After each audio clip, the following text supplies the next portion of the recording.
Maligayang pagdating sa aming channel. Ngayong araw, tutuklasin natin ang mundo ng mga pinakamahusay na sniper ng Pilipinas. Mga lalaking nagsasanay upang tamaan ang target sa layong 2 kilometro. Ngunit bago tayo magsimula, kailangan ninyong tanggapin ang katotohanan. Ang lakas ng isipan ng isang tao ay nakadepende sa kung gaano karaming katotohanan ang kaya niyang tanggapin. Kaya mag-enjoy sa video na ito na batay sa mga tunay na katotohanan. Ang pagtama sa isang target mula sa layong 2 kilometro ay hindi basta-basta. Isa itong napakakomplikadong agham. Hindi ito tungkol sa pag-asinta sa mismong target. Ang scope ay itututok sa isang punto sa itaas ng target dahil sa bullet drop compensation. Kailangan kalkulahin ang lahat, bilis ng hangin, temperatura, humidity, at maging ang altitude.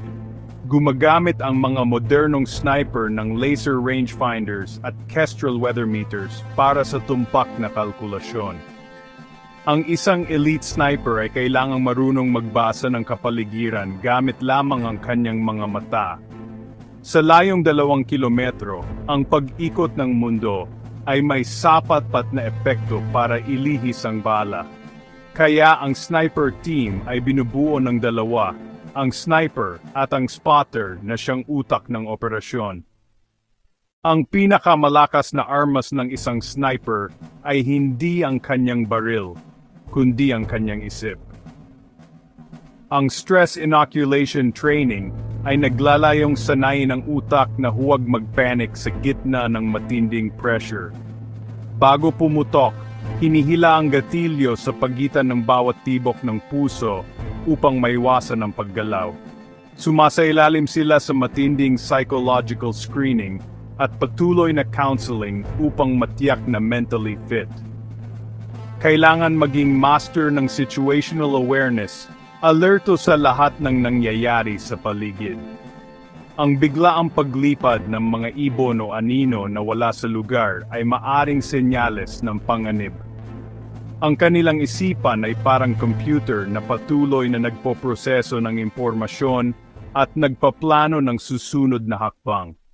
Ang Barrett M95, isang bolt-action rifle na gumagamit ng napakalakas na 50 BMG na bala, kilala sa katumpakan at kakayahang umabot sa higit 1,800 metro.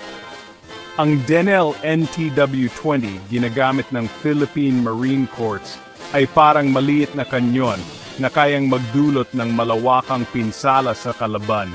Napatunayan nito ang halaga sa Marawi Siege, kung saan na-neutralize ang mga machine gun nests ng kalaban. Ang mga elite unit ay gumagamit ng high-end optics na may mataas na magnification at napakalinaw na lente.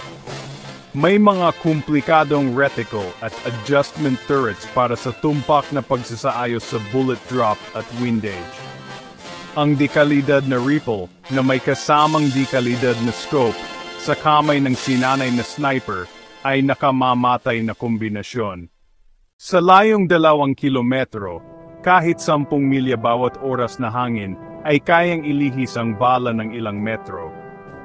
Mas komplikado pa dahil hindi pare-pareho ang hangin sa buong landas ng bala. Kailangan basahin ang magkakaibang kondisyon ng hangin gamit ang paggalaw ng dahon, alikabok, at iba pang natural na palatandaan.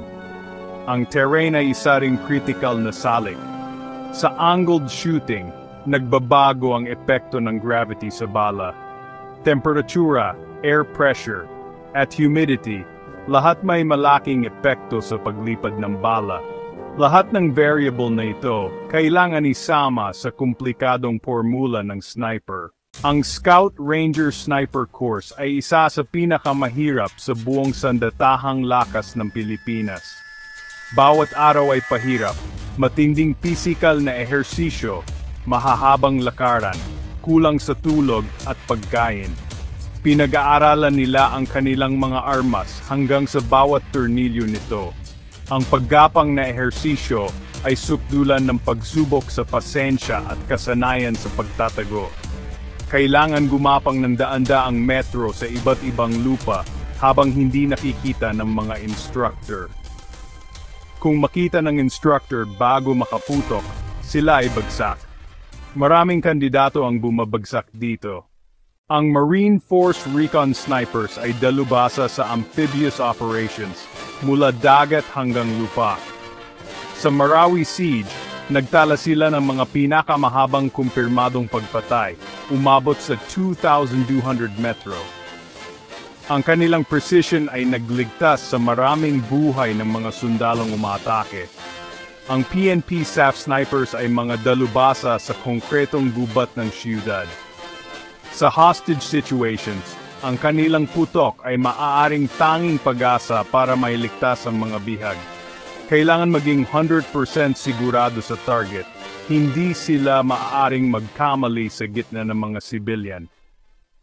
Ang diwa ng sniper na Pilipino ay iisa, matinding dedikasyon at pambihirang galing na gawin ang imposible.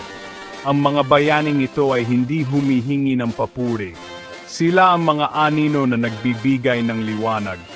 Ngayon, ang hamon ay inilalatag ko sa iyo. Ibahagi mo ang kwento ng ating mga bayani. Kung ang mga kwentong ito ay nagpaalab ng apoy sa inyong puso, huwag ninyong hayaang mamatay ang ningas. Pindutin ang mga buton na iyan hindi dahil sa utos, kundi dahil sa pag-unawa. Dahil ang kwento ng ating mga sniper ay kwento nating lahat. Salamat sa pakikinig, mga kababayan.